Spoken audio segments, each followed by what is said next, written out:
Әйелдің қулығы. Айдана сұлу, салиқалы, бірақ іштей от боп жанатын әйел. Күйеуі Тимур, бизнесмен, қалталы. Соңғы кезде тым суып кетті. Айдана бірде байқап қалды. Тимур түнгі сағат 3-те телефонға қарап күліп отыр. Бір әйелге көңіліңді сағындым деп жазып қойған.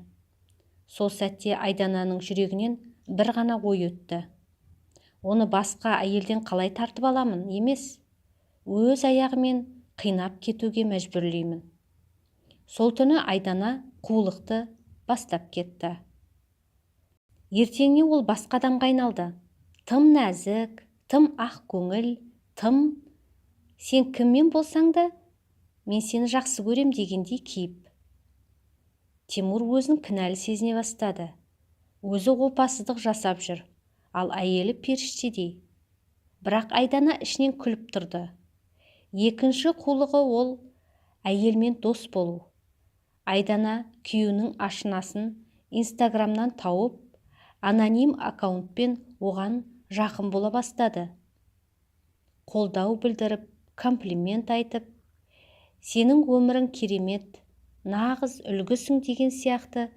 Көп ұзамай ол әйел ашылып сөйлесе бастады. Айдана одан Тимурдың барлық осал тұсын білді. Не ұнатады, не жақтырмайды, қандай сөздерге ереді. Ендігі қулығы басқа біреу жасау. Айдана ашынасынан үйренген стильді, сөз манерін, киіну үлгісін түгел көшіріп алды. Тимур оны қайтадан тартымды сезіне бастады. Бірақ Айдана енді ескі әйел емес еді. Ол енді күйеуінің жүрегін де, ойы мен қорқынышын да басқаратын шеберге айналды. Бір күні кешкі аста Тимурға: «Маған сенің досың Қайсар ұсыныс жасады. Ол мені шын бағалайды екен» деді. Тимурдың түсі бозарып кетті. «Сен не айтып тұрсың? Бір әйелге көңіл бөлгің келді ғой. Мен де сондай біреу табуға тырыстым. Енді таңдау сенде, кіммен қаласың?» Сол түні Тимур ашынасына қоңырау соғып: «Бәрі бітті. Мен әйелімді жоғалта алмаймын» деді. Бірақ тым кеш еді. Айдана ол кезде үйде жоқ болатын. Ақырғы қулық ол Тимурға сәлемхат қалдырды. «Мен сенің кім екеніңді білдім. Сен мені емес, өзіңнің қалауыңды жақсы көрдің. Мен сені өзгертпеймін.